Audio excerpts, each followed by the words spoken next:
Hey, sister. I confess, SOS, I need your daily. Ain't lie, say the pain don't faze me. My God, who won't help these babies? Dysfunctional, but I'm functioning. I'm just wondering if those signs and wonders might wonder in and get me out the hole that I stumbled in. Well, I tried. And Lord, know I cried, yeah. I'm tired, need a helping hand to get me out the fire, yeah.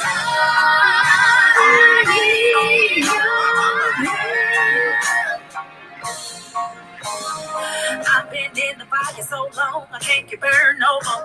I thought you was putting out the flame, but it was rain from the storm. That's over my head, making me stressed all day long. They won't let me rest, that's on my chest. I ain't that strong. I need a lifeline right now. 911 won't do. My back's against the wall now. Done all that I can do. I prayed in a prayer, went to every service like I know how. Just a ship without a sail. I'm lost without your help. I need help.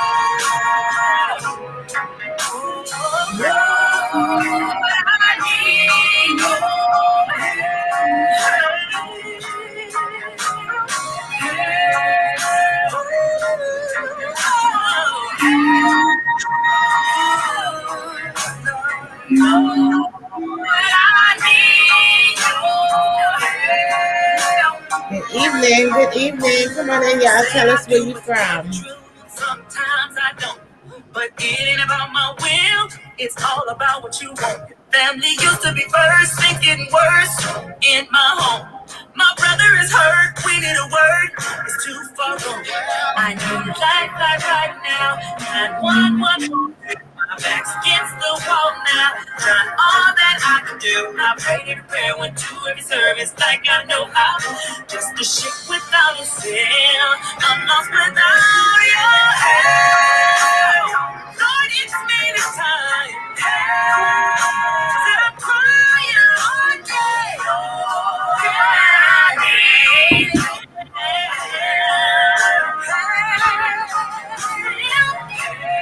I just can't make it if I don't have your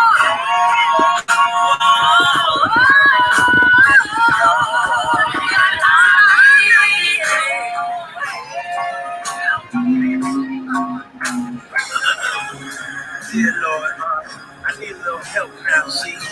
I feel left out, I can't tell my right from my left now. When my mama's crying cause my daddy's dying, he got pains all in the chest now. My daughter's having these nightmares. I might be wrong, but I'm right here, yeah. I'm trying to hold on when my hands hurt. Sean, did you share it? Come on in, y'all. So I'm leaning all on these folks now. Never leave me, won't forsake me. You don't help me, I don't make it.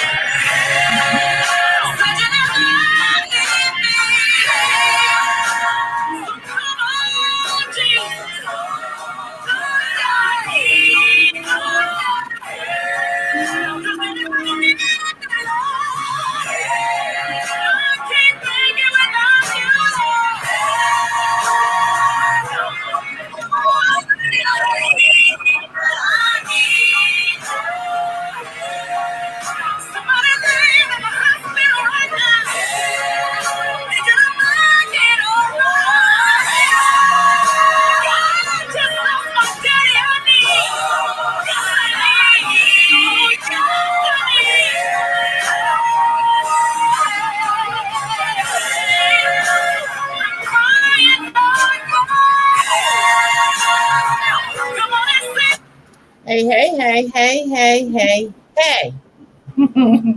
And one more hey.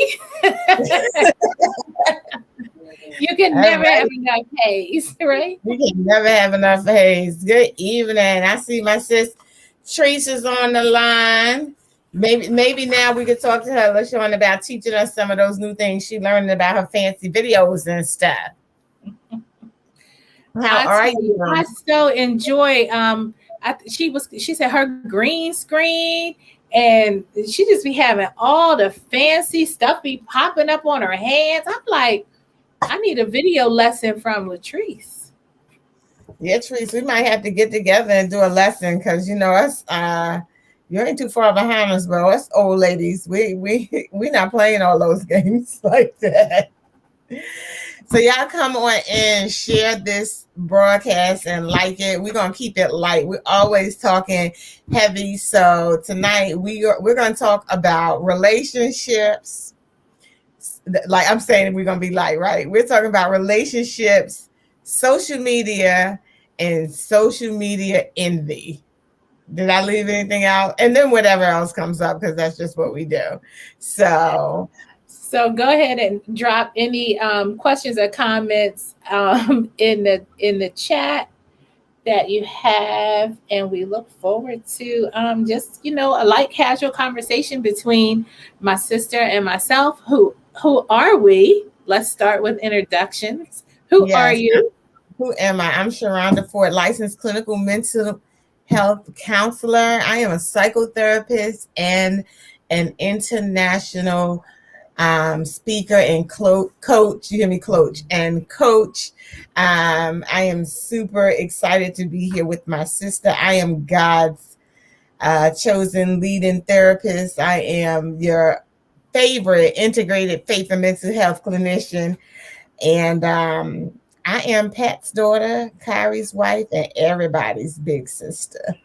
and including your brother's big sister, right? Including my brother's big sister. People always, the question I get asked a lot is who is really older, and I would never tell. So Sharhonda is the big sister of the family. I am Lashon Moseley, educator, wife, mom, life coach, God girl, mentor, advocate for teachers' rights right now, because we are back in the building. Yeah. And I am on the social emotional learning team. We're just trying to figure out how to open the building up and be aware that tomorrow will mark 1 year. School's closed for us Friday, March 13th, a day I will always remember. And I am just excited to be here. And you guys will not believe this. I have not talked to my sister all week. So this is the first time we are talking. So I'm not sure where the conversation might go. Because I don't know how normally it's how did your day go? Because we talk every single day. But with school opening back up, I have not talked to my sister since last week Sunday.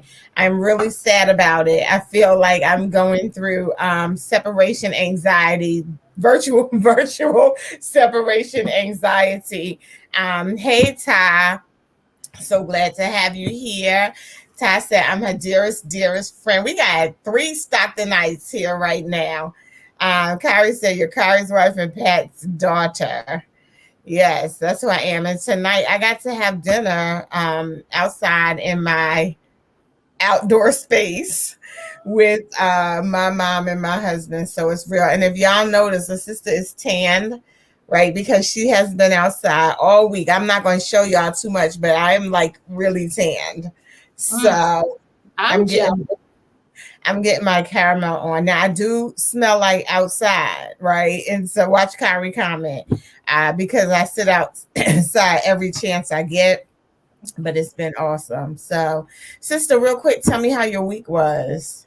I am going to share how my week is, but there was a time that you didn't like to go outside. So I just want to share, or I'm curious to, what really caused that shift for you, because there was a time where you were angry because your birthday parties were always a cookout and you just hate outside, you hate bugs. So what happened?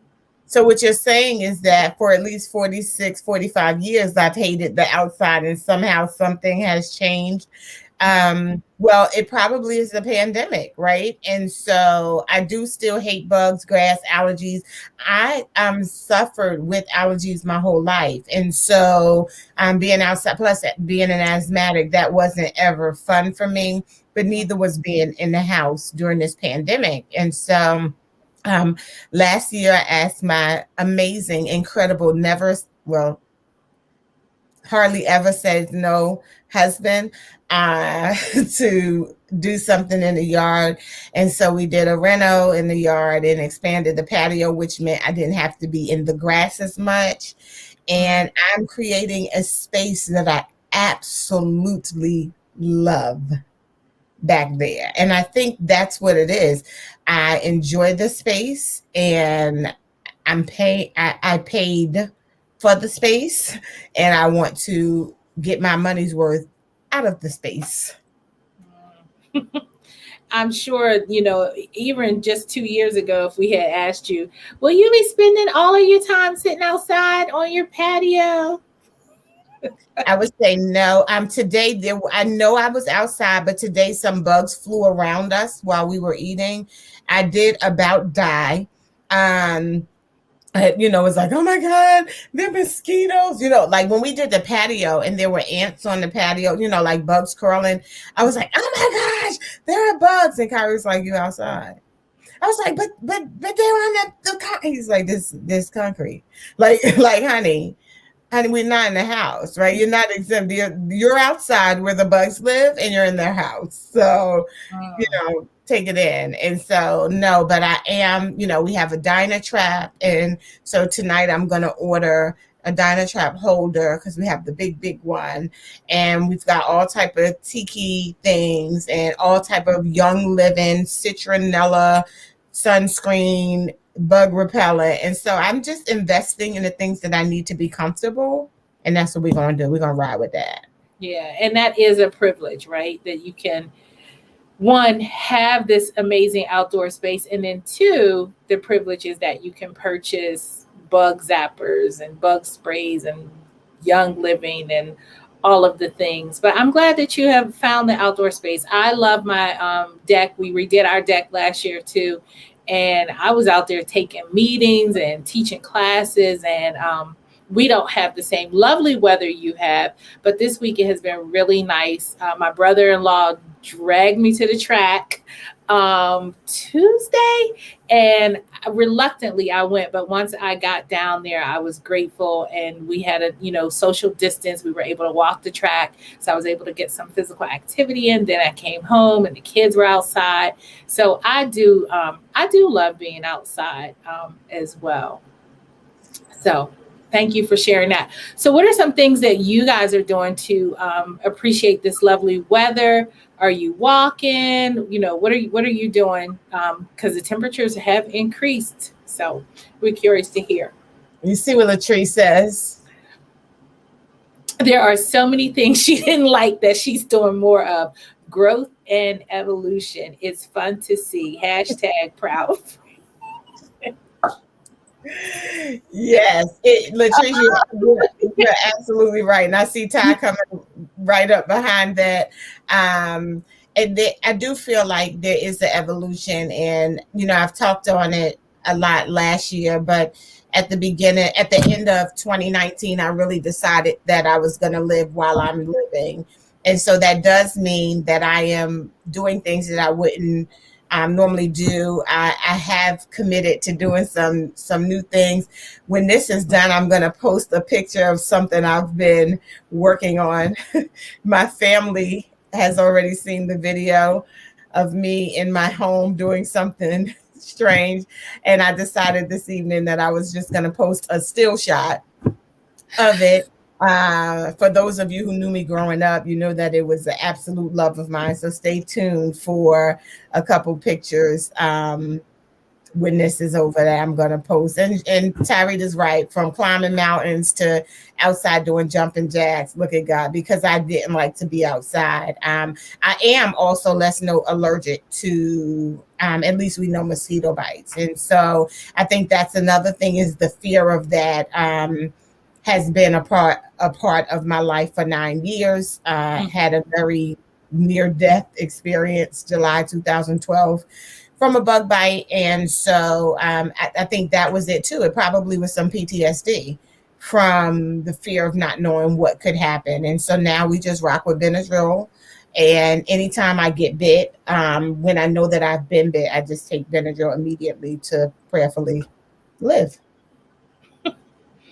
Yeah, and I also think, as for me anyway, I'll just speak, as I'm getting older, the things that I was allowing to like limit me or kind of hold me back, I have such an appreciation for little things now, and just wanting more out of life. As many of you have heard me share, 324, I'll be 50 years old, and it's like, what are we waiting for? And I just don't want to have any regrets. So I'm with it. I celebrate trying new things. For example, my hair at the beginning of the week, the waves was a little tighter.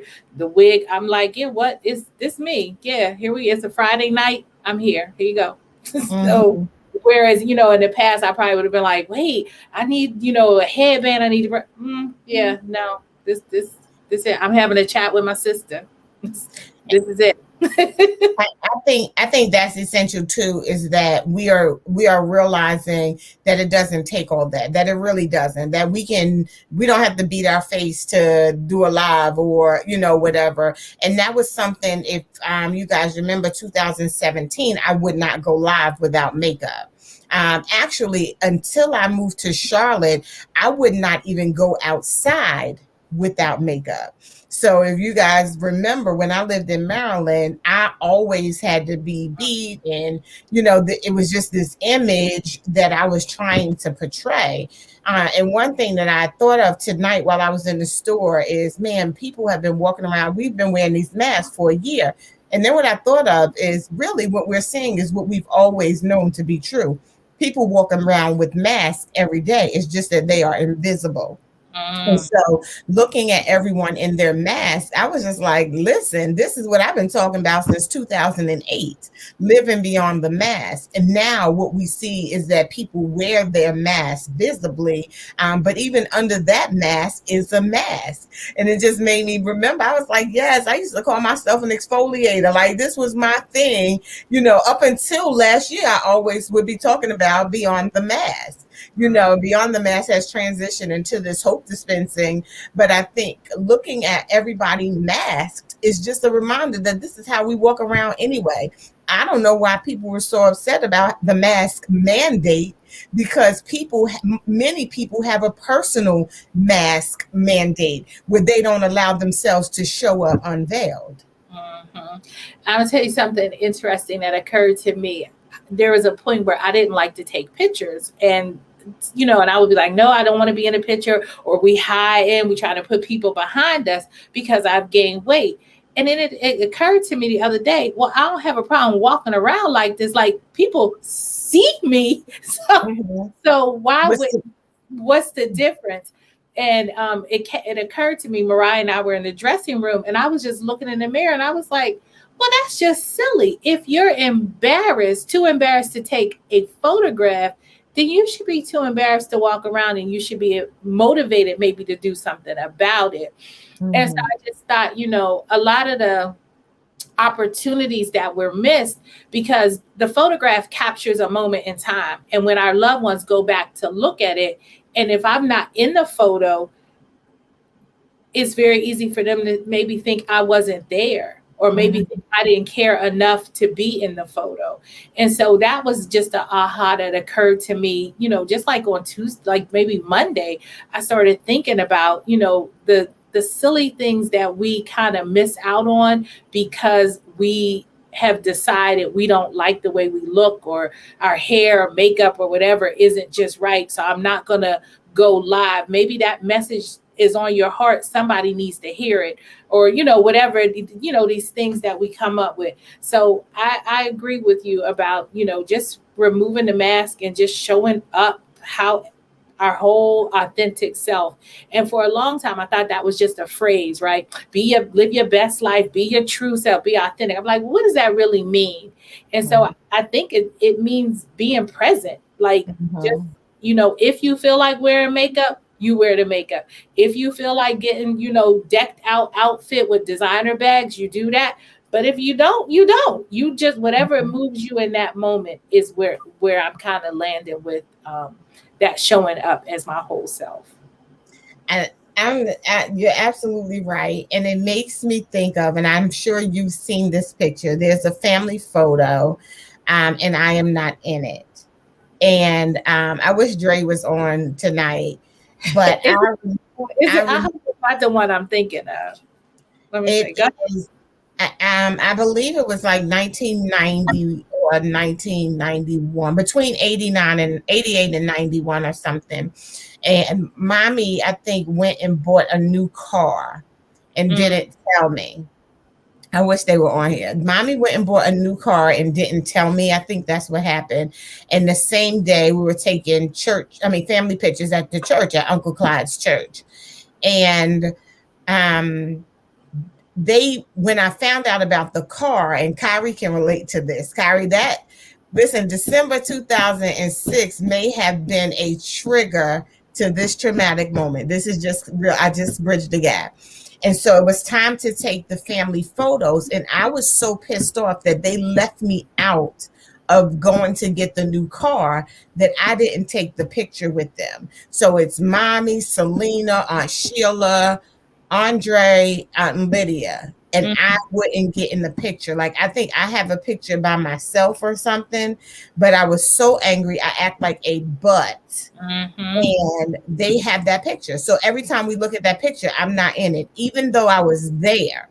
Like, I don't think I went inside the church, but I straight tantrum tooted it, and I'm not in the picture. And so I always remember the reason I wasn't in the picture is because I felt left out.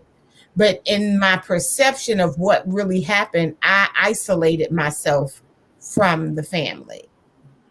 And I think we do that because, I've seen it not just with myself, but with other people, is that we have an expectation of how certain people should act. And when they don't act in the manner in which we think they should, we retreat, or we feel like, oh, well, I'll fix them. Well, my I'll fix them left me out of the picture. And as life would have it, thank God they all lived, but there hasn't been a family picture since. And so the last photo captured of the family, I'm not in it because I caught an attitude. And so often, like, we do that because so what happened is you started telling yourself this story of, oh, they didn't want me there. So since they don't want me, I won't be around. And so I think the lesson in that is to say, like, communication, because whatever the circumstances were, I'm sure they didn't say, let's get this car and leave Sharhonda out. Like, now you realize, like, how irrational that was, but look at the impact that it has on you to this day, every time you see it. Yeah. To this day, because who can't relate to that? Right. So, so y'all who are listening, can you relate to a time where you felt left out and acted in a manner that probably was not warranted? And Sarita, Nana always said the same thing. The camera takes what it sees. And I remember Lashon, Kyrie said the same thing to me recently. And I was like, something about the picture. I was like, I ain't gonna be in that picture because of something, the way I'm walking around. It's like, if that's how you walk, if you taking that picture the way you walking around that way. So Kyrie said experience is a good teacher. But what's interesting, Kyrie, is that I think of the Avalon. And Kyrie actually was surprising me. We were getting engaged, unbeknownst to me, 2 weeks after the day he purchased this car. And prior to the Avalon, for those that know, he had a 2-seat Mercedes compression car, like a tiny little car for single people. And so he decided to upgrade his single bachelor car to a family car.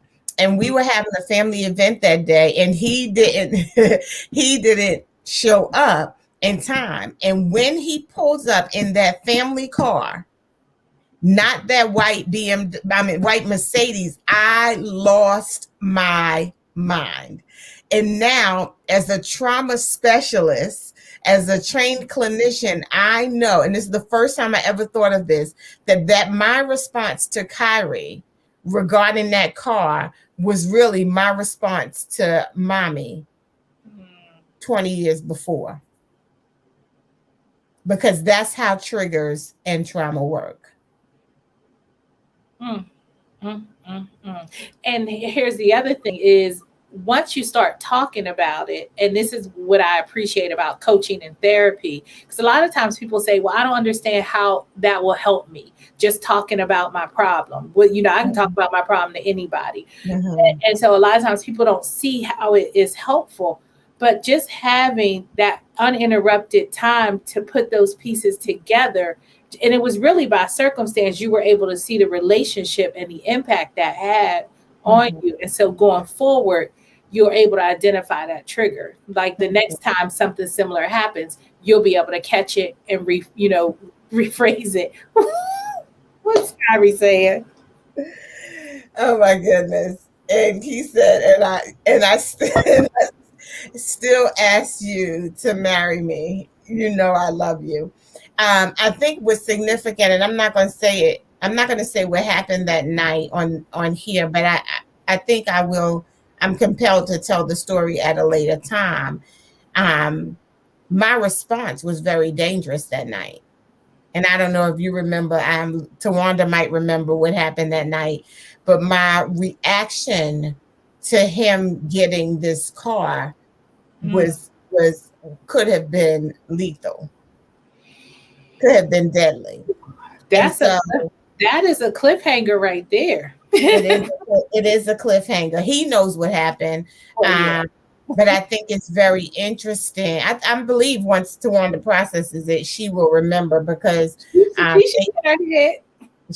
they all kind of responded. But it's just interesting how something that simple turned into something that dangerous. And so what I've been saying this week is, I think last week too, so I don't know if I mentioned it, is that just because you have good intentions does not mean your intentions are good. And so, we plan and we have good intentions, and like Kyrie wanted to surprise me, and I can't really recall what mommy's response was. I really think mommy's happened like by mistake. Anytime.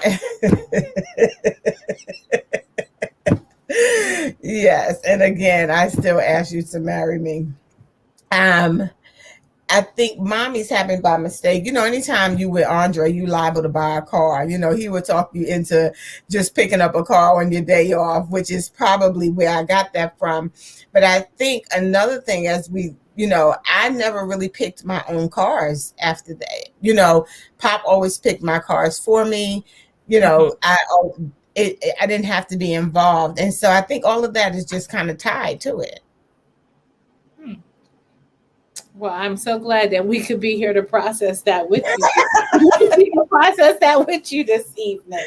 And on that, listen, we want to hear the story, but we understand that, there's an appropriate time for that. So let's switch gears and talking about relationships. The other thing we watch, what's it called? The Collective Bells? Bell Collectives. Bell Collectives. And there is, she's a social worker, and her husband has his own house, and he goes out of town for weeks at a time. Like, he's gone overnight. And I mean, to me, it's very clear that he has a whole nother life, that he's probably cheated on her. She's not sure about it. Yeah. So I think it's interesting, right? Because really, if we put it all in perspective, we're all the same. We can see what's happening in someone else's life, but we could not see what is happening in our very own. Is there something you want to tell me? I need to know. I'm okay. I'm okay. Listen, Tisha. I don't want to know. Are you trying to tell me that something happened in my house? Because I know everything in my house is perfect. Listen, no, but I'm just like, honey, what are you doing? And I think this story, and of course we know, and this is one of the things we were talking about, is, this is scripted. This is reality TV. I call it non-reality TV. But I mean, blind Bartimaeus could see that there's a problem in the marriage, right? Between that and the contract, I'm not really sure what we're seeing. I think we're looking at these relationships, and this is what's interesting. You know, we watch this stuff, and sometimes we want to have the things they have, and we don't know the cost. And for anyone that's listening, do you watch any reality show? But in particular, Bell Collective. We always talk about Marriage in Huntsville. What's the other one? Married at First Sight. Married at First Sight. There's this other one that I watch with Mariah and Dre, which isn't really relationship based. It's the MTV Challenge. That's a reality show, Atlanta Housewives, like any of those things that you watch. And the question is, like, how much of that reality TV is real, or is it just mimicking or mirroring what's happening in real life? In the chat, we love to hear your feedback, your comments about it. I watch it, and sometimes I'm like, this just can't, like, and I hear what you're saying about it's easier to see it because we're observing it. But he's been gone for almost 3 weeks, and it's not the first time. Well, I do believe that when the writing is on the wall, you can see it. It's not, it's not invisible ink. So I do not believe that she is looking at invisible ink. I think that the writing is on the wall. I do also know that she may not be, clear, seeing things clearly, because her couch is on stilts. And so if she really had a good perception or something, I don't know that the couch would be on stilts. But I really to research that. I mean, according to them, she's a millionaire. It's got to be a medical reason, something. I need somebody to tell me. Yes, there has to be something. But I think one of the challenges is that, and especially we see.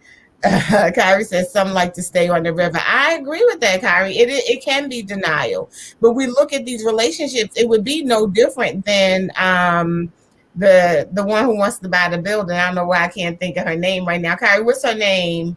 Oh Lord, Latrice. Okay, wait. So the one whose husband wants a contract because she said that he's been gone as well.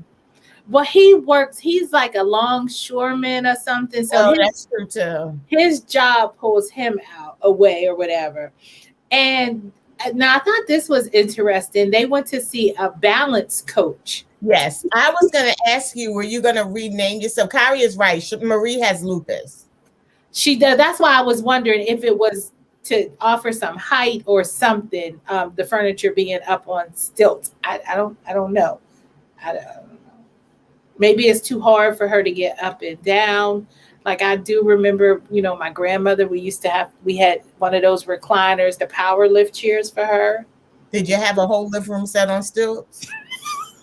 On risers? No. Okay. Okay, listen. You were getting ready to say something. It's gone.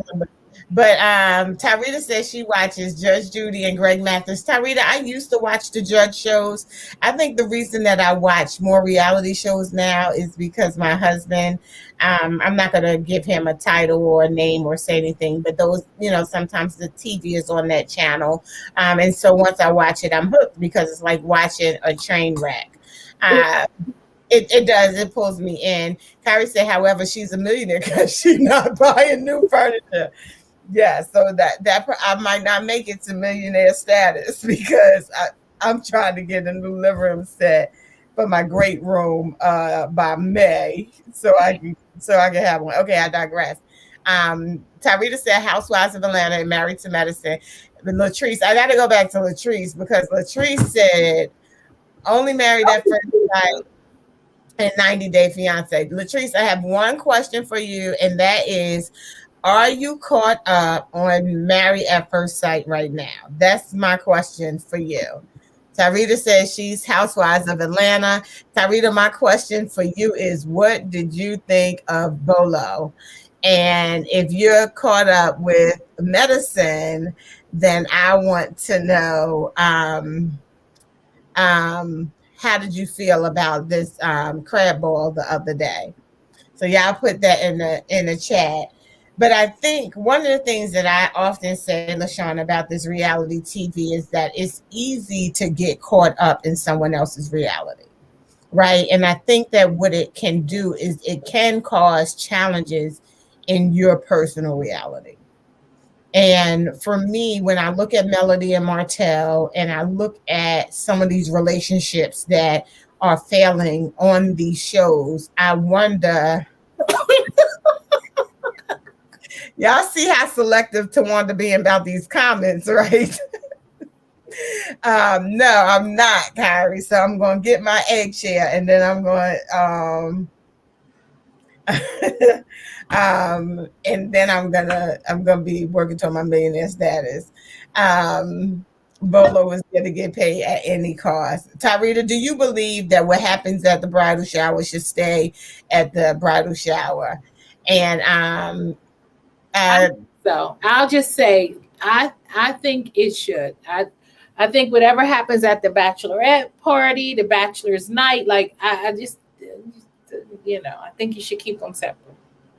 I would agree with that as well. But I also think you should be respectful because you were already in a relationship with this person. Like that one night, I don't believe in that whole hall pass thing.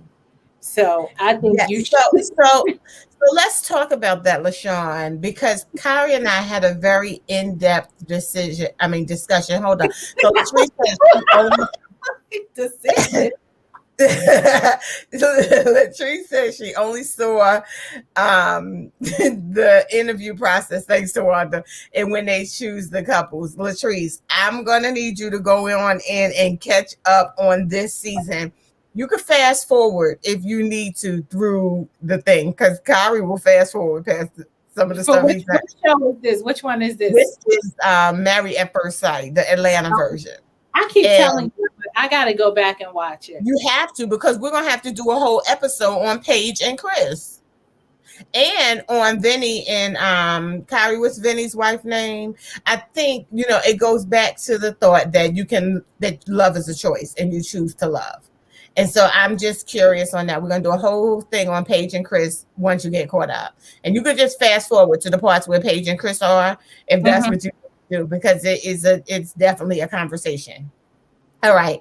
So Kyrie says, not if she's my wife. She better roll out. So I talked to Kyrie about what would have been appropriate for his wife in this situation, right? Because this is at a bachelor party? This is at the Bolo party, but you hadn't seen it, right? Yeah, no. What is Bolo? What is that? That's the name?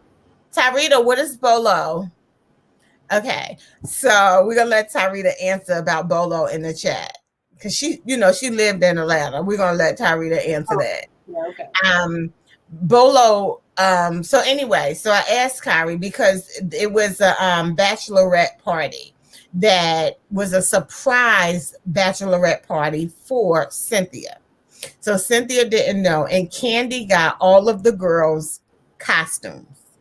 And if you know anything about Candy, do you know her product? She has, yes. So, yes. So if you know anything, yes. So Candy gave a dungeon party for Cynthia. Okay. And Bolo was Kyrie talking about being on the lookout. That's Bolo. Bolo was the entertainment. And so it got really interesting. And the girls changed their clothes into Candy's dungeon outfits. And Candy was the dungeon mistress and whipping and all types of stuff. And it was interesting. But after that, the show outside, it was inside, and then it all got real crazy. And so so far, I mean, aside from it, I mean, it sounds okay so far. All right. So you see Tyrita comment.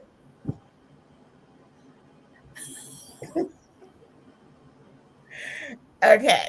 So it was a very I can't even think of the word, but the party probably was gravely disrespectful. Oh, And okay. so the question is, what do you do? Because after the party, some things went down that were inappropriate. For me as a Christian, they were inappropriate. Mm-hmm. Someone who's not a Christian, who's not a wife, and depending on how, where you are, they didn't think it was inappropriate. But Mm-hmm. the next day, Kenya started telling what she saw, what she heard, who was there. And, now she's saying this publicly because this is televised. And so now these women are being demeaned and disgraced because we couldn't see what was happening. Oh, okay. It's her commentary and her narrative of what happened that is now telling the world what she perceived took place, and it's demeaning and belittling and degrading them publicly. Mm. So Tyrita said, I'm not Latrice crazy. Tyrita said, I'm not judgmental, but I would have left the party. Tyrita, I would have left the party too. But I'm gonna tell you now, Pastor Barney, when we went to New Antioch, Pastor Barney said you just drop a track on them and you keep going. Right. So that's what I told Kyrie. Just drop a track on them. Latrice said and keep going. And I think that's an important thing. Like if you're uncomfortable, you need to remove yourself from the situation.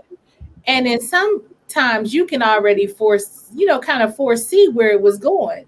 Like once they moved to the dungeon and, okay, like you haven't gone to somebody's house before and, dropped it off, like dropped your little gift off, did your little meet and greet. And then you're like, okay, bye.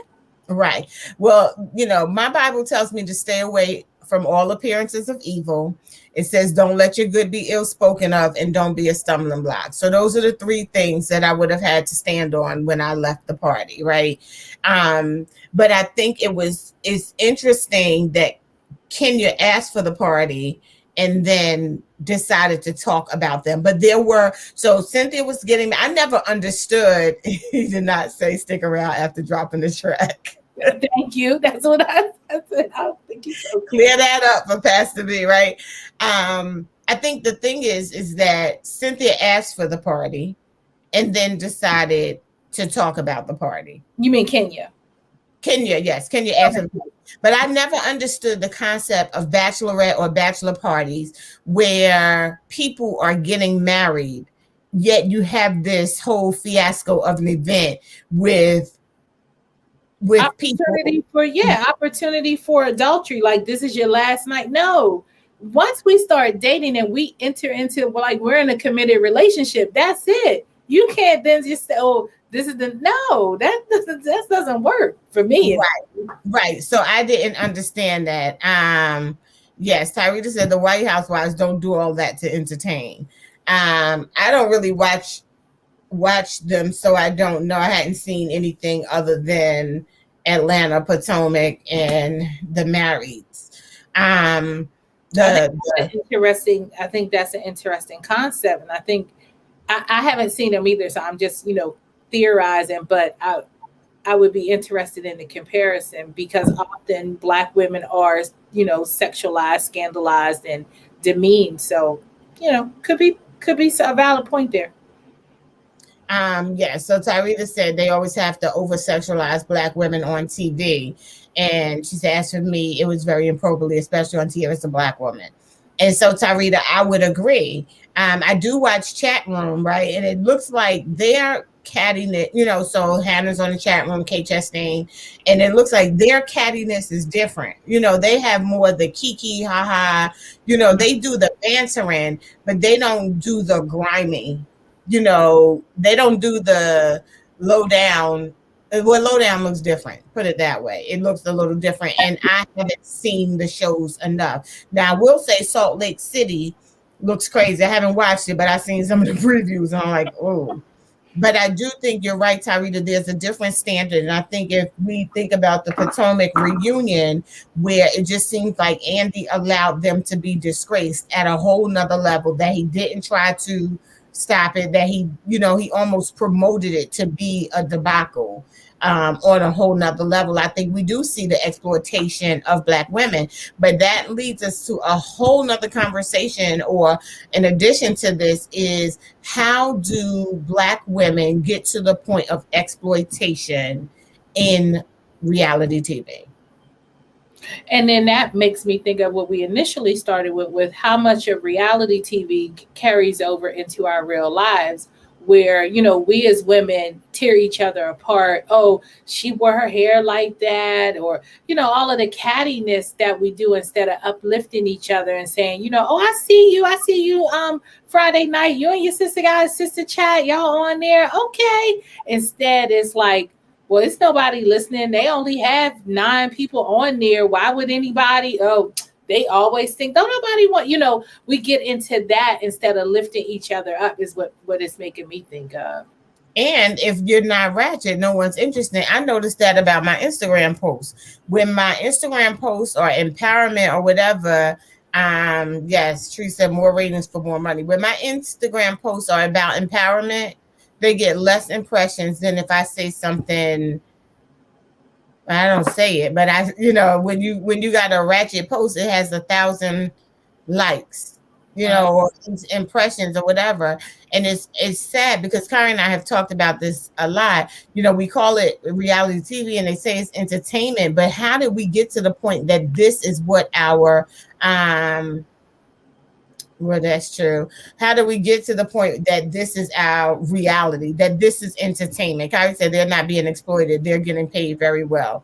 So you're right. They are getting paid very well, but it's so at a cost. Because but if you look at the Kardashians.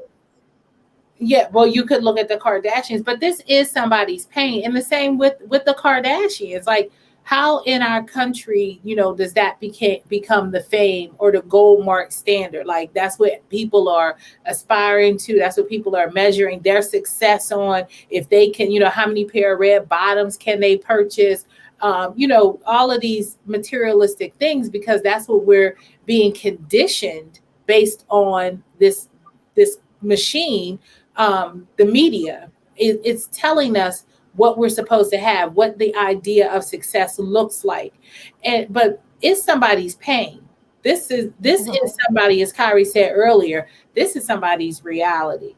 And how do we help each other? How do we help our children kind of understand, just because that's on TV, that doesn't have to be your norm. That doesn't have to be your norm.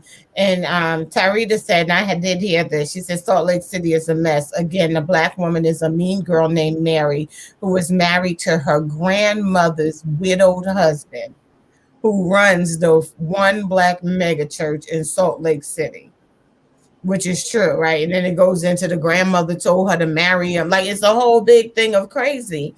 And so for me, I think my heart breaks to see it. You know, you look at some of these women, and some of the interesting thing is that the women who don't have the drama can't stay on the show.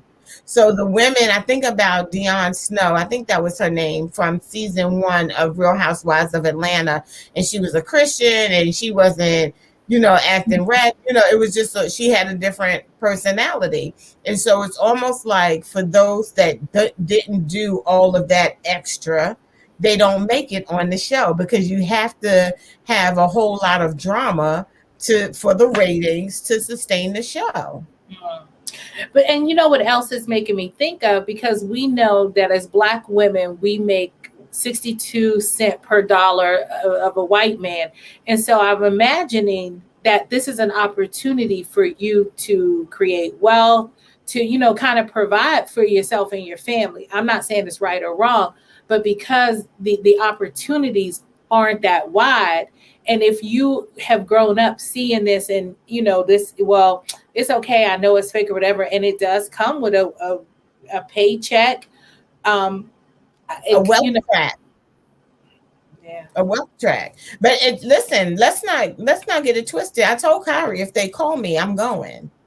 Right now, like they might not keep me long, but I think I have enough personality. I don't have to curse and be ratchet. Now I got trauma, so I'm probably gonna be hurt. I'm gonna feel some kind of way if they say the wrong thing to me. So I think I would experience all the feels of regular thing. I'm just hopefully, prayerfully, I'm not gonna cuss anybody out. I can let my light shine, but no one would want to keep me on their reality show because I'm not cursing, I'm not twerking, I'm not doing all those things. Mm-hmm. Latrice, people connect more to drama. Once you've captured your followers, then you can give wisdom. I absolutely agree, Latrice. But what do you do in the meantime while you're trying to capture the followers? Mm-hmm. Yeah, because as I'm trying to, grow my practice, trying to help educators with their, self-care routine, people aren't like, oh, me. Like, if you are not entertaining to that level of drama and just, I don't know. Yeah, I hear what she's saying, but it easier said than done. Mm-hmm. I'll land on that. Easier said than done. I think that Deshaun Snow, yes, and she and her husband are no longer married. Well, Kyrie, that would almost prove the point of what I was saying to Lashon earlier: is do these shows? Listen, y'all don't want to hear Kyrie say on this. Do these shows cause marriages to break up? And so, Lashon, I think we kind of touched on that earlier. I think the shows do affect your marriage, but it may not be the show. It could be the money, it could be the fame, it could be the exposure. I think all of those things are catalysts for catastrophe. Mm-hmm. Yeah, I want to be wealthy, but not famous. Mm-hmm. I don't want to trade my privacy. Mm-hmm. I don't, so. And I believe that the two do not belong together. So I think a lot of times we see these people on TV, and so you naturally assume they have money, but fame and money don't necessarily follow each other. So that's the other misconception too. Like that's a persona. We don't know what's in their bank account. So I also, I try to tell myself, the young people, like, being famous and wealthy, not the same. Not the same. There are few and far between that have both. But most of the wealthy people, we don't know their name. We wouldn't know who they were sitting at a dinner party. And that's how I think it should be. I think too, yes, the wealth should be unassuming. I actually I've been able to sit at the table with people that are wealthy and didn't even know they were wealthy, right? And so that's an amazing space to be in. Kyrie says, but so Tarita, I don't watch it. I think Kyrie has watched it. I think my mom watches it, My 600-Pound Life. Have you seen it, Shawnee?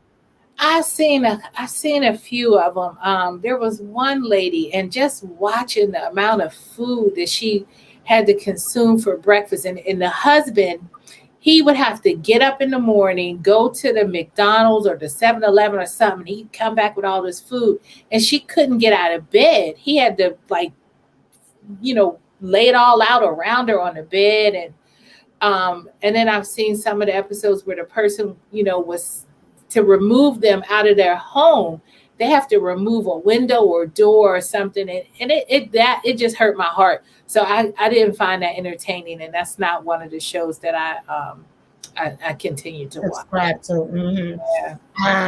She said it's easier said than done. I'm still working that one myself. I don't get caught up in that. I just do me, and whoever wants to jump on, let's go.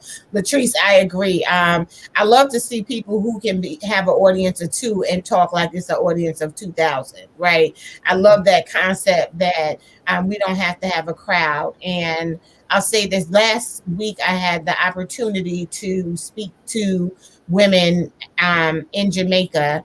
The event was held in Jamaica. The women who attended the event were all over the world. So there were women out of Africa, women in Canada, women, in different places. And it was so interesting to see the response of these women versus the response of other women. And Tell us more about that. I think just the audience, you know, first of all, no one was made up. Oh, and so be out of respect for the culture in the organization that I did it for, I didn't wear makeup, I didn't have on jewelry, right? And so I honored their tradition and you know, their tradition and their values or guidelines, right? Which let me say this, it wore me out because I'm not used to presenting and not having to present, right? And so no one had on makeup, jewelry, nothing. I had on a sweater and I just like felt like this is crazy. But these women were not there to see what I wore or to look at my jewelry or to notice any shine. Those women were there to get hope. And it was so encouraging to just see them worshiping and praising and just the reception that I received, because they were not looking for a personality. They were looking for the fruit of what I came to give. They were looking for the meat. They were not looking for some, you know, glammed out plate. They wanted the substance. And so that was just so different for me because it even made me feel insecure, right? Like it didn't make me, I felt insecure because I didn't have on my full face and I didn't have this, I'm prepared and I'm ready. I was like, here on Zoom, hey y'all, hair like this, you know. Kyrie, thanks. Your husband, he said, you still look good. Thanks. Right, Latrice, I did not wear makeup. And so the feedback that I got from women all over the country, and I didn't talk about it, I didn't advertise, you know, it just was what it was just so humbling because I gave them Jesus. And I talked to them about how to overcome infertility and how to be a Indo warrior and not an Indo warrior. And so, you know, it just was different because there was no expectation of what I was going to bring. And I was a guest in their house. Right. So it just, I think it's just so different in what we do in America versus what other people do outside of the country. There is so much and how we are seen outside of the United States. Yeah. So there was no pomp and circumstance. And what's interesting is when I sent the first picture, the cover of my promo, my response was, awesome, but can you send a picture with less makeup, or can you send a picture with no jewelry? Right. Wow. Can you fix this? Because, and it makes sense. The women shouldn't be looking at me like, oh, you know, this or that. It's everybody's on the same playing field. And so I just took my face off the thing completely and just used a stock photo of a Black woman. But it really gave me some peace. Like I was really humble. Like, yeah, they ain't trying to see all that.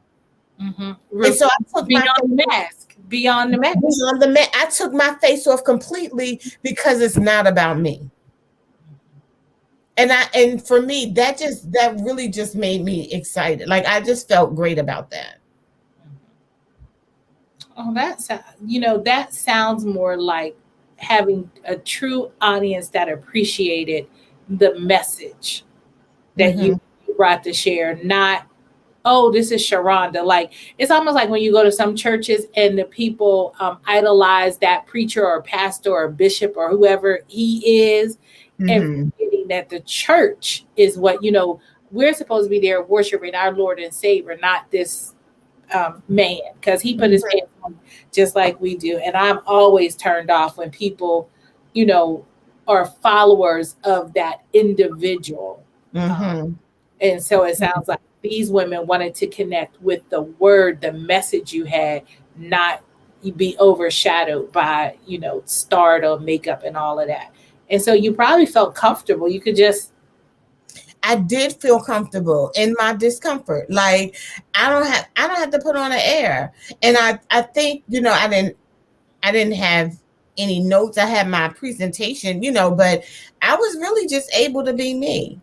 And it's so interesting because now women all over the world, right? These women who had this experience, and what they said is, man, I've never had Jesus presented to me that way. And I'm like, wow, what way? Like in my mind. But I think it just is a reminder. And I looked at my Instagram the other day, and it showed like how many people unfollowed me. And I was just like, this is crazy. Like I'm supposed to be growing followers. And the Lord reminded me, because I still struggle with even being on social media. The Lord reminded me that I don't need followers. He gets followers. And then when I looked at the people who unfollow me, they unfollow Jesus. I don't care if they unfollow me, right? That's their right and privilege, but I don't need followers, and I'm not going to get caught up in it, and I'm not going to be caught up in what everybody thinks I should do with and for social media to be whatever. Because Psalm 75 says promotion comes not from the north or the south, but God puts down one to exalt another. And I do not have to be out here pimping myself for recognition. And so because I don't like social media either. But what you're making me think of is though there are people who need to hear what we have. And so if I'm coming from a place of service, I think that's different. So I guess it's, what is your intent? If my intent of going on social media is to gain 100,000 followers, or is my intent to share, strategies and tips and techniques to help people overcome their obstacles, to relieve their stress, and just to live a more joyful life. I think and that is one of my core values, is of service. So if I'm coming from that, then I really shouldn't. I shouldn't let myself get consumed with my numbers, is what I'm saying. If I have something that I want to share, I think I should share it. Is what I'm taking away from what you said. You should, but it's a very blurred line between this is my passion to give this information, and make sure you do this, and do it this way so that you can impact more people. And like, I get that, but when do we stop manipulating the process and be in front of? And I know, well, this is what God, I got all of that, right? The reality is that it is a game of pomp and circumstance. That's just my personal opinion. Now, I'm going to be on social media because each time I try to come off of social media, somebody tells me how they were going to take their life and they saw a post or something like that. And I get this message that somebody saw a post of mine and this is it. And they chose life over death. And I'm grateful for that. Mm-hmm. So I know that that's the Lord reminding me that I don't have to come off. Mm-hmm. But I can't spend time. So I don't typically engage in other people's social media because I only go on to post. Mm-hmm. Right. And so then, you got to engage. You got to comment when people comment. I don't even see when people comment because I'm busy. Mm-hmm. So I think it's easy to get caught up, and we just got to, it goes back to what you said, that authenticity. So that's my take on that. Awesome. And believe it or not, that is an hour, and I have not had dinner. I know they'd be like, do you ever come on the show before you eat? I try to eat before the show, but the way my life and my family is set up, it doesn't happen. So with that said, we're at an hour and we are going to bring it to a close. As always, we have enjoyed our time together. And Sharhonda, what are your closing thoughts? What do you want to leave us with tonight? I want to leave you with my website, www.sharhondaford.com. I want you to go online and subscribe for updates. so that you can get the announcement for Chasing Rainbows Live. And I want you to just be kind to yourself. My encouragement to you is to not get caught up in the societal norms as they change. Just be unapologetically, authentically you and accept where you are. Accept where you are. And if you need help with processing that and you are looking for a life coach, I am expanding my practice. I typically work with educators, but if you are a Black female, mom, a career changer, anything of that sort, and if there's any way that I could support you in that, send me a DM and I will help you for the month of March. I am running a special, so let's hop on a chat, see if I can support you. And so we are with that. We see Ty. Oh, thanks, Ty. Oh, we didn't even let me wait. Let me tell you, you definitely want to get on Sharhonda's email because the event will be coming soon. You do not want to miss out on the updates. I think they call it FOMO, fear of missing out. You don't want to miss out. The event will be happening soon. So please get on my sister's mailing list so that we can get those updates to you because the live event will be happening soon. I'm just so proud of you. And if you have not ordered your copy of the book, the second run, have you placed the order yet for the second run? They are here. They are here. We sold out. I will say that we did sell out of the first run, the book release launch. Thank God for my husband who believed in me and told me to order more than I thought I should. And he was right. And we have sold out of those. And so to God be the glory for that. So yes, we do have a new batch. You can get them on Amazon or Barnes and Noble. However, if you want it autographed, you can get it from me. And listen, if you are loving the book, if you are liking the book, if you are reading the book, please go on Amazon and do a review. Please do, so that other people can know that they too can love the book or like the book. Thanks so much, guys. Thank you. Good night.